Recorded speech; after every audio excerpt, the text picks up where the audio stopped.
Why Netflix is falling apart. Huge crisis warning. As it turns out, not everyone is subscribed to Netflix. Netflix is having a horrible year. Over 970,000 subscribers have left the biggest streaming service in recent months. And it's no surprise that in just 6 months, Netflix's share price has dropped from $690 to $180, erasing nearly $55 billion in market value. As a result, Netflix has had to lay off hundreds of workers in recent months. The company's reputation is being shattered, and it's very evident that Netflix is experiencing a precipitous decline. This isn't a huge surprise in light of the recent controversy surrounding Netflix. But what led to Netflix's spectacular fall? The once unstoppable Netflix empire seems to have crumbled overnight. Hey fellas, you're in for a treat. Welcome back to Econify. If you haven't subscribed yet, well, you're missing a lot. So hit that button. Also, like our videos too. In today's video, we're going to take a look at Netflix's recent problems and the reasons for its dramatic drop in subscriber numbers. It appears that the streaming juggernaut has suffered a major setback. Don't forget to tell us your opinion in the comments. We're ready to launch, fellas. Do well to follow us all the way to the finish. Alright fellas, let's fly. At one point, it was nearly impossible to locate anyone who didn't have a Netflix account. For good reason, Netflix was considered the Amazon of the film and television business. Netflix was changing the face of entertainment forever, producing groundbreaking dramas like House of Cards, Narcos, and Stranger Things, and its meteoric rise appeared unstoppable on paper. But Netflix's expansion has slowed considerably during the past 2 years. Why is that? More competition for Netflix. Increased competition from alternative streaming services, unfavorable global economic conditions, and the company's already sizable subscriber base may be all to blame for the drop in membership. It is not surprising that services like HBO Max, Disney Plus, and Amazon are always trying to improve their user experience. It's what anyone would do to retain subscribers. Netflix's rivals also provide infinite content of the same high standard. Now, Disney Plus will feature Marvel movies and new episodes from the Star Wars franchise, with new releases from Warner Bros., DC Comics, Cartoon Network, and HBO topping the charts right now.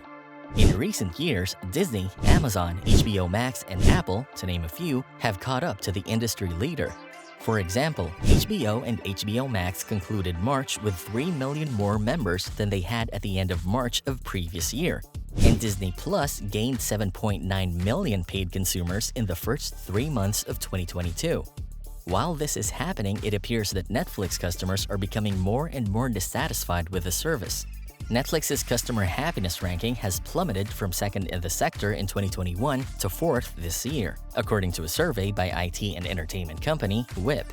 In terms of popularity, the company is now number 4 after HBO Max, Disney Plus, and Hulu. Many people are leaving Netflix for similar services because they have too many options to choose from at a time when family finances are being cut from inflation, recession woes, and all. And now, competition from rival streaming services has prompted Netflix to change its mind on ad support. In a recent announcement, the service said it will be working with Microsoft to provide a freemium model that relies on advertising to generate revenue. Well, many consumers choose other services because they are either cheaper or free, while others are simply not interested. So what caused Netflix to lose subscribers? A lot of factors are responsible for this. The war in Ukraine, well, Netflix ended services in Russia, was kind of the main catalyst. But the fundamental reality that Netflix now operates in the hyper-competitive environment it created also played a role. There's also the fact that people do share passwords, but it seems like a very weak excuse. Whatever the case may be, the perception of Netflix as an invincible powerhouse of the modern generation of the entertainment industry has suffered a big damage, as the company is now navigating what is likely the worst crisis in its 25-year history. And it's not like they disappear anyway, but in the last 2 years, the decline of movie theaters, the deterioration of the theatrical experience, and yes, COVID, emerged as the most menacing specter stalking the motion picture industry since the emergence of television in the 1950s. And these days, it's causing widespread panic among those who care about the industry. That's because they haven't pretty much got any idea of what's going to happen. Netflix and the movie industry as we know it have been involved in a war of mythology over the topic of what movies will look like in the future, not just this year, but 5 years, 10 years, and 30 years from now. Both traditional movie theaters and online streaming services have a place and will continue to do so in the real world. Now, that begs the question, how? Ultimately, it's going to be up to the audience to decide. The revelation over the past 2 weeks that Netflix is human, not a god, not an indestructible monolith, but just a regular company with its ups and downs like any other, may have a significant impact on how people envision the entertainment universe they wish to enter. Over the past decade, Netflix has been the undisputed leader in the streaming industry. At this point, everyone has caught up. The most startling revelation made by Netflix was that the company expected to gain over 2 million customers in the first quarter of the year, but instead, they lost over 200,000. What's even more bleak is the fact that they anticipate losing another 2 million customers in the next quarter. Netflix's share price has recently dropped by 25%. And one indicator of just how significant this is, as part of the earnings call after the announcement of the business's results, co-CEO Reed Hastings stated that the company planned to introduce an ad-supported version of the service in the future. Hastings has maintained for a long time that Netflix is superior because it does not sell commercials. Now, that's about to change. When Netflix first started, Hollywood gave it a lot of outdated TV episodes and movies, shows that folks had long forgotten, because it didn't anticipate many people would pay to access those things online. Now, the major studios in Hollywood and mega television corps have finally realized that they were quite wrong. And as a result, they have reclaimed a lot of content that was previously available on Netflix and moved it to their own platforms. Like Friends, which is now available on HBO Max, The Office, now available on Peacock, and all of Disney's library, which is now available on Disney+.